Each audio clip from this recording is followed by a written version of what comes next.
अस्सलामुअलैकुम फ्रेंड्स, कैसे हैं आप लोग। फ्रेंड्स, आपको दालों में से कौन सी दाल सबसे अच्छी लगती है। यकीनन चने की दाल तो सभी की फेवरेट है। तो चलिए आज मैं आपको ढाबा स्टाइल या रेस्टोरेंट स्टाइल आपको चने की दाल की रेसिपी बताती हूँ, जिसे आप बनाएंगे तो आपके घर वाले शौक़ से खाएंगे। फ्रेंड्स, सबसे पहले आप दाल को भिगो दीजिए 20 से 25 मिनट। आप इसको भिगो के साइड में रख दीजिए। और जब क्योंकि ये अच्छी तरह से जब ये फूल जाएगी तो उसके बाद आपने इसको बॉईल करने रखना है। और बॉईल करते वक्त आप इसमें आधी चम्मच के करीब हल्दी डालिए और थोड़ा सा नमक डाल के इसको उबालने के लिए रख दीजिए। और इसका जो पानी है इतना रखना है कि दाल के अंदर ही खुश्क हो जाए, और अगर है तो वो हम इसको इस्तेमाल करेंगे, क्योंकि इसमें इस दाल का जायका आ जाता है। अगर आप इसको फेंक देंगे तो फिर वो दाल इतनी टेस्टी नहीं होगी।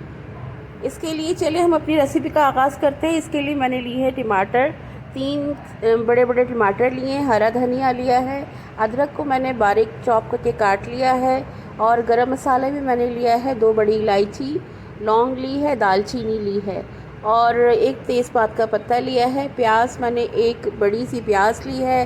हल्दी मैंने ली है आधा चम्मच, कुटी हुई मिर्चें मैंने ली है 2 चम्मच, और इसके अलावा मैंने ली है नमक। नमक आपने अपने जायक़े के मुताबिक इस्तेमाल करना है। बड़ी साबुत लाल मिर्च मैंने ली है 6 से 7। लहसुन अदरक का पेस्ट लिया है 1 टेबल स्पून लिया है मैंने, और हरी मिर्चें ली हैं। तो चले हम अपनी रेसिपी शुरू करते हैं।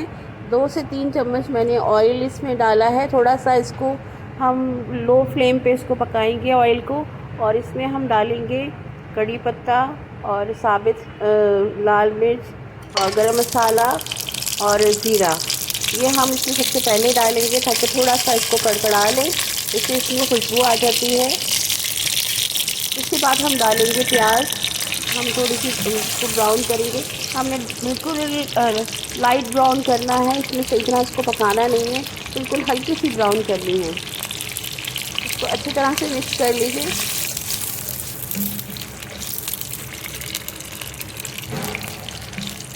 ये दाल हमारी बहुत ही लजीज और बहुत बेहतरीन जायक़े में बनेगी। तो अब हल्की सी देखें, ऑयल भी थोड़ा सा आवाज़ आ रही है ऑयल की फ्राई होने की। थोड़ा सा इसको 2 मिनट के करीब आप इसको फ्राई करें। उसके बाद दाल हमारी साइड में बॉईल हो रही है, और जब उसका पानी थोड़ा सा काफ़ी कम हो गया है, और ये देखें दाल हमारी तकरीबन गल चुकी है, और कितना अच्छा कलर आया है। कलर भी इसका, क्योंकि हमने हल्दी इसमें डाली है, इसलिए बिल्कुल फ्रेश दाल नज़र आ रही है आपको।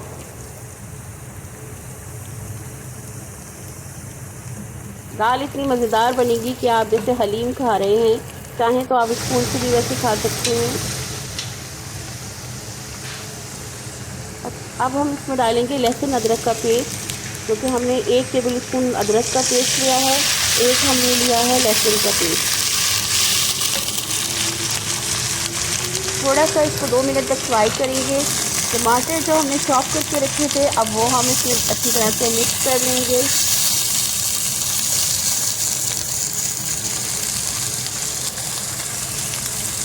कुटी हुई मिर्चें हमने ली हैं। कुटी हुई मिर्चों से सालन में बहुत अच्छा जायका आ जाता है। और ये मैंने सॉल्ट इसमें डाला है, और अब मैं डालूँगी धनिया पाउडर। 1 चम्मच टेबल स्पून मैंने धनिया लिया है, आधा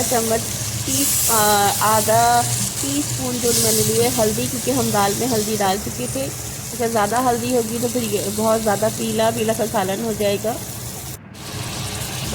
ये देखिए हमारा टमाटर ने पानी छोड़ दिया है। अब थोड़ा सा हम इसको खुश कर लेंगे। अब हम इसमें ऐड करेंगे दाल। थोड़ा सा पानी रह गया है, वो भी हम इसी में डाल देंगे। दाल तकरीबन हमारी पूरी गल चुकी है अच्छी तरह से। अब हमने इसमें दाल को इसके साथ भूनना है, मसाले के साथ। बहुत ही मेरी कोशिश होती है कि मैं आपको बहुत ही सिंपल रेसिपी बताऊं, जो कि टेस्ट में बहुत ही अच्छी हो।